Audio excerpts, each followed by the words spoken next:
Hello guys, welcome to current affairs फंडा। अगर आप एसबीआई क्लरिकल प्रीलिम्स एग्जाम में अपियर करने जा रहे हैं तो ये वीडियो बहुत इंपॉर्टेंट है, इसको आप लास्ट तक देखिएगा। सबसे पहली चीज़ है कि मोस्ट स्कोरिंग सेक्शन कौन सा होता है। देखो गाइस, आप लोग ये तो जरूर जानते होंगे कि क्वांटिटेटिव एप्टीट्यूड आएगा, आपका रीजनिंग सेक्शन आएगा और इंग्लिश आएगा। इसमें जो इंग्लिश सेक्शन होता है वो केवल 30 मार्क्स का होगा और क्वांट और रीजनिंग ये दोनों 35 के होते हैं, तो 70 मार्क्स आपके यहाँ पर बन जाते हैं। अब देखिएगा, मोस्ट स्कोरिंग सेक्शंस की अगर मैं बात करूं तो दो ही है यहाँ पर, जो कि क्वांट और रीजनिंग है। क्योंकि इंग्लिश में हम इतना ज़्यादा एक्सपेक्ट नहीं कर सकते स्कोर, क्योंकि बहुत बार क्या होता है कि हमें यही नहीं पता पाता कि इसमें कौन सा ऑप्शन सही होगा, कौन सा ऑप्शन गलत हो सकता है। क्योंकि क्वांट और रीजनिंग में क्या होता है कि कैलकुलेशन बेस्ड वैल्यूज होती हैं, तो आप यहाँ पर 100% श्योर हो जाते हो कि हाँ यही मेरा आंसर आएगा। अब देखो, कई बार क्या होता है कि कुछ लोगों का क्वांट बहुत अच्छा होगा, कुछ ऐसे होंगे जिनका रीजनिंग बहुत अच्छा होगा। लेकिन यहाँ पर जब सेक्शनल टाइमिंग है तो आप ऐसा कुछ नहीं कर सकते कि इस इतना टाइम इसके लिए दे दो, इतना टाइम इसके लिए दे दो। बस आपको एक अपना पॉजिटिव माइंडसेट करना होगा कि अगर मुझे 20 मिनट मिल रहे हैं क्वांट को अटेम्प्ट करने के लिए, तो मुझे पता है कि क्वांट के अंदर मुझे क्या क्या चीज़ें बहुत बेहतर तरीके से आती हैं। मुझे पूरा पेपर अटेम्प्ट नहीं करना, मुझे उतने क्वेश्चंस बनाने हैं जो मुझे बहुत अच्छे से प्रैक्टिस कर रखी है और बार बार प्रैक्टिस कर रखी है। उन क्वेश्चंस को मुझे पहले अटेम्प्ट में ही बनाना है। अब देखो, 20 मिनट का टाइम मिलेगा तो आपको क्वांट में मैं बता दूं, सबसे पहला काम क्या करना है, नंबर सीरीज उड़ा देना। सिंप्लीफिकेशन अप्रोक्सीमेशन मिलेगा, इस पर ध्यान देना। इसके बाद आपका जो क्वाड्रेटिक इक्वेशन अगर आ गया तो उस पर ध्यान दे देना। इन 3 सेक्शन से लगभग लगभग आप 20 नंबर का गेन कर लोगे, ठीक है। क्योंकि 10 क्वेश्चन आपके सिंप्लीफिकेशन अप्रोक्सीमेशन के रहेंगे, 5 नंबर सीरीज के, और अगर क्वाड्रेटिक इक्वेशन आ गए तो 5 क्वाड्रेटिक के रहेंगे, ठीक है।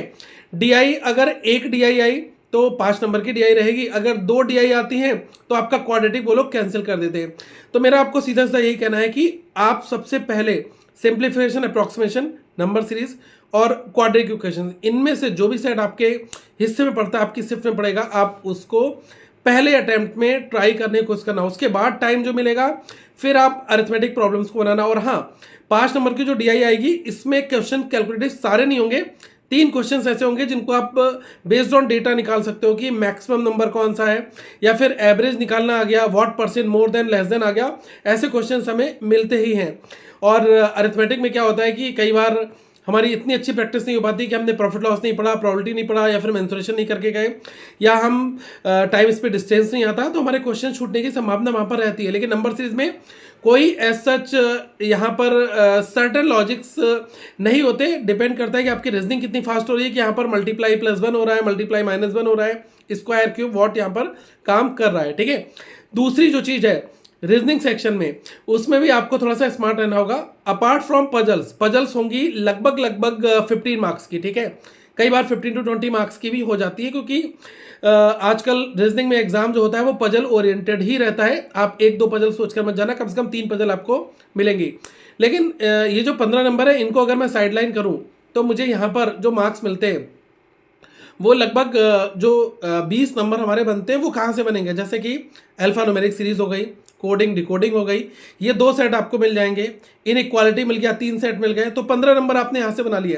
तो मेरा देखो, आपको सीधा सजेशन ये होगा कि पजल में अगर 1-2-3 पॉसिबिलिटीज है, थोड़ा टाइम लग सकता है, लेकिन इन क्वेश्चंस में श्योर शॉर्ट होता है और सिंपल थोड़ी सी कैलकुलेशन करनी होती है और आप आंसर्स निकाल देते हो। जैसे कि इनइक्वालिटी हो गया, आपका अल्फा न्यूमेरिक सीरीज हो गया, या कोडिंग डिकोडिंग हो गया, ठीक है। तो ये 15 नंबर पहले बनाने की कोशिश करना, फिर पजल देखना तीनों में से जो सबसे आपको पहले अटेम्प्ट में बनने वाली पजल लग रही हो। जब आपकी प्रैक्टिस बहुत बेहतर होती है ना, तो आप क्वेश्चन को आइडेंटिफाई कर लेते हो कि यार ये तो डे बेस पजल है, ये तो मैं बना दूंगा। फ्लोर बेस पजल है, इसकी मैंने बहुत प्रैक्टिस कर रखी है। अब वहाँ पर बिल्कुल एक अतरंगी सी पजल आ गई जो कि आपने कभी आज तक ट्राई नहीं करी, तो उसको आप अवॉइड करना या लास्ट मोमेंट के लिए रखना, ठीक है। तो 20 मिनट्स में जरूरी नहीं कि आप 35 के 35 बना पाओ, 30 भी बना लेते हो तो ये आपके लिए एक बहुत बेहतर फैक्टर होगा। और इंग्लिश का सेक्शन है, उसमें मैं कहूँगा कि आप पेपर को बहुत ध्यान से रीडिंग पर ज़्यादा फोकस करना। अगर आपने आरसी को अच्छे से रीड कर लिया, फिर आप आंसर्स को दे सकते हो। तो देख कर कनेक्ट कर कर आप इंग्लिश के पेपर को अटेम्प्ट करना, तुक्के मत लगाना, और पेपर आपके हिसाब से ही आएगा। बट मैं कहूँगा कि वैकेंसीज अच्छी हैं, तो जिस दिन आपका एग्ज़ाम हो जाए उसके बाद से, या फिर अपना नेक्स्ट जैसे आप अपनी प्रिपरेशन आगे की मेंस के लिए स्टार्ट कर देना। मेंस के लिए करंट अफेयर्स फंडा जो है वो आपको कंटेंट प्रोवाइड करा रहा है मेंस लेवल का, जिसमें आपको A to Z सारे करंट अफेयर्स मिल जाएंगे।